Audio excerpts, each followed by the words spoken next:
Have you ever heard a medium say they use symbols to understand what a spirit is communicating to them? In this video, I'm sharing what a symbol is, how you can receive symbols from spirit, how you can create them yourself for spirit to use, plus a great practice that you can use to create and expand your spirit dictionary of symbols. If you haven't subscribed yet, you know what to do. Hit that subscribe button, then hit the bell. That way you'll be notified the next time I release a new video. I share recordings of my own readings so you can catch me in action, spiritual how-tos, meditations, and so much more. Yes, many mediums use symbols while channeling, and you can think of it as spirit shorthand. Both spirits and mediums want to be efficient. I had a teacher say once that spirit never wastes a thought, and I found this to be true. We want to get the most powerful validation and message across, and often quickly. So what is a symbol?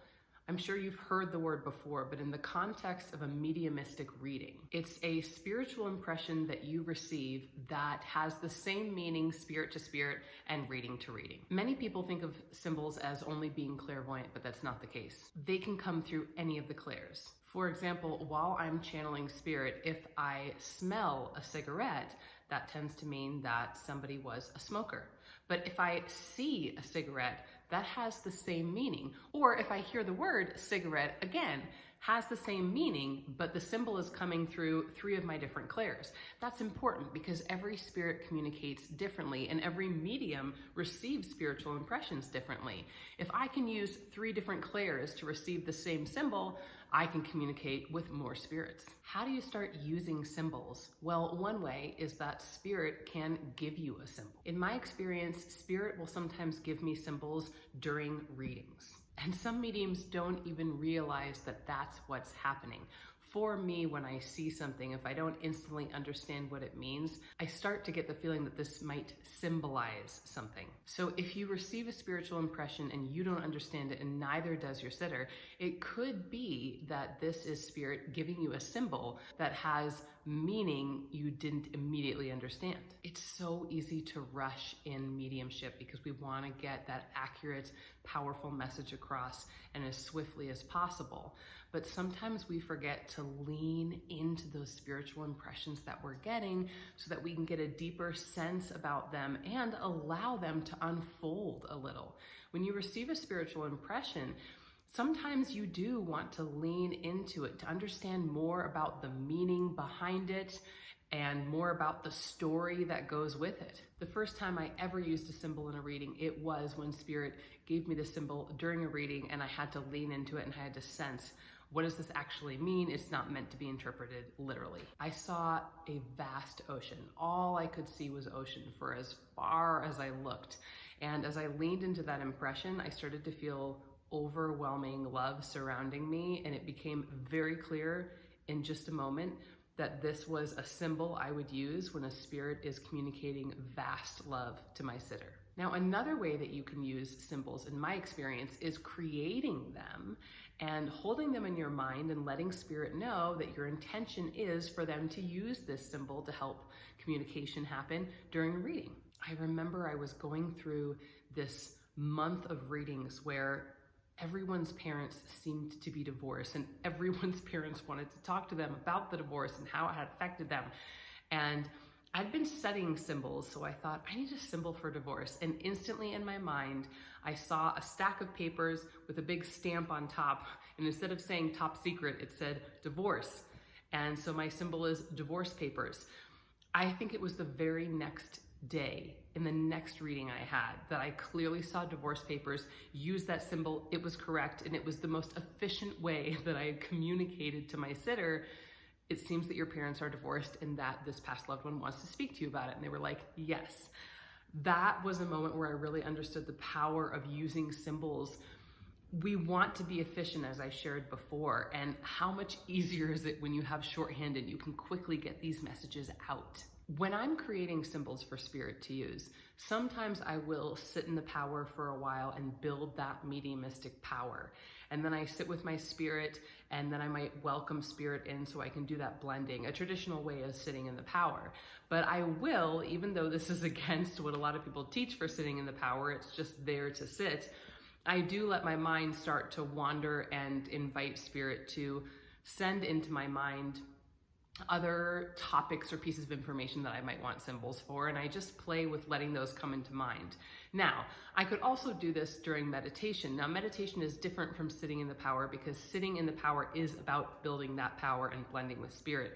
It's about expanding your energy upward and outward, whereas meditation is an inward practice. It's more for yourself. It's for quieting the mind. It's for replenishing your own energy. And it still, though, has quieting your mind in common, yes? And so this is a time where I'll go into meditation, I'll focus inward, and I'll let my mind just start to think about different pieces of information that constantly are coming through in readings that I don't have symbols for. I'll hold that piece of information in my mind, and I will see what kind of symbol comes forth. Is it something that I hear? Is it something that I taste, smell, see, know? That's the way that I like to create my own symbols. And I also like to keep it really simple. Sometimes I'll be sitting there during the day and I'll just instantly think about something I would like to easily know when a spirit communicates. And I'll just sit and I'll imagine what I want to see or hear or taste or smell. And then I'll say to Spirit in my mind, please use this symbol next time XYZ. Lately, I've been doing it a lot for the cause of passing. So I thought about how I've had some souls that have passed from a stroke. So I sat and I imagined what that symbol would be. And then I told Spirit, I am setting the intention that you use this symbol when the next person who has passed from a stroke is someone that I'm channeling. Now, what do you do with all of these symbols once you have them? How do you keep track? Well, maybe you've heard a medium talk about a spirit journal or a spirit dictionary. This is so fun.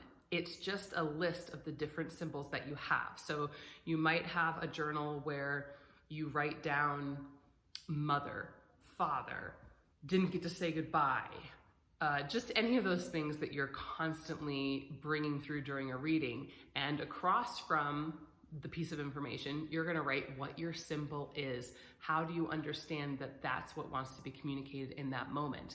So you can create this journal for yourself and just expand upon it. It's such a powerful thing that you can do and practice to be more efficient during your readings. Just keep in mind, mediumship changes over time. So if you've noticed that the way that you channel is constantly in flux, I think that's a good sign, because it means growth and it means that Spirit is working on something new within you. But it also means that that's part of the challenge of mediumship. Sometimes old symbols will be replaced with new ones. Now, I've noticed that symbols I had at the very beginning of my Spirit Dictionary, I haven't used in months, but it doesn't mean that my readings haven't been better and better. So don't get too attached, but definitely you'll notice that Spirit constantly uses your same symbols over and over again, and that they get really solid. So definitely start your own journal if you don't already have one, and then keep expanding it. Do you use symbols when you read? If so, do you have a Spirit Dictionary, and how did you start building it up? Please comment below. I'd love to hear from you. Next, I'd love to share an exercise with you that I think will be really helpful for you in terms of creating and expanding your own Spirit Dictionary. And before we get into it, I have to explain something about the way that I teach. I teach using a framework, like a structure or roadmap, and it's called my Mediumship Development Framework. My Mediumship Development Framework focuses on the 5 C's of mediumship. I'm not going to get into all of them right now, but just know that one of the C's in my Mediumship Development Framework is called Command of Craft. And Command of Craft focuses on 2 things: constantly using and exercising your gifts so that they grow, and constantly reviewing your skills and finding the most strategic and efficient place for you to focus next to expand your growth. So it's one thing to make sure that you're using your gifts constantly, because that alone, that experience you gain, allows them to grow. But it's also really smart to have a strategy behind where you need the most guidance. What's going to give you the most bang for your buck in terms of expanding your mediumistic gifts, so that you can provide more healing, more connection, and more love to this world between humans and those on the other side. So how does Command of Craft relate to this exercise? Well, a good example of Command of Craft is that after I would finish a reading, especially when I was first starting, I would review that reading. Now, in order to figure out your targeted method of expanding upon your skills, you have to do something I call review often. And that is reviewing either after each reading, or maybe it's once a week, maybe it's once a month, but reviewing how your practice has been going and where you're feeling intuitively called to next in terms of your focus for developing your craft. So I'm using this example because when I first started, I realized that I wanted a more efficient way to communicate some of that same information that I had been communicating over and over again. And I'd been reading about symbols. And so I thought, the next place for me to really focus to expand my abilities is to start a spirit dictionary. And that came to me very clearly upon review of a lot of my previous readings when I'd been getting the same information but having to work hard to bring it through each time, or getting different ways of bringing it through each time, and I wanted it more streamlined. So I want you to think about the readings you've given most recently. What information from Spirit would you like to more clearly understand? Now take a moment to think about this. I want you to write down a list of 5 pieces of information that you'd like to clearly understand when Spirit communicates it to you. I'll give you an example. When someone's a smoker, how are you gonna know? When there's a divorce in the family, what symbol would you like? If there's a child who has passed, what symbol should be given? When somebody passes suddenly, swiftly, or unexpected, how would you like to know via a symbol? Make that list for yourself, just 5 things. Then I want you to sit quietly, and as you go through each item on the list, you're gonna sit and you're gonna see what comes to you in your mind. Don't overthink it. That's your symbol. Then write your symbol down for each piece of information that you put on your list, and you might be surprised just how soon Spirit will pick that up and use it for you the next time you give a reading. If you're interested in strengthening your clairs so you can speak to Spirit, please go ahead and download my free guide. It's below. It's called 3 Easy Exercises to Strengthen Your Clairs and Speak to Spirit. I've also got a free training available. It's called 3 Essential Practices to Strengthen Your Skills as a Medium. Both links are below in my video description. You can check out mediumshipwithmel.com if you'd like to book a private reading, a group reading, or you can check out my development circle if you'd like to learn right along with me. Be sure to check out this video next, and if you like this video, give it a like, subscribe, don't forget to hit that bell. That way you'll be notified each time I release a new video about all things mediumship.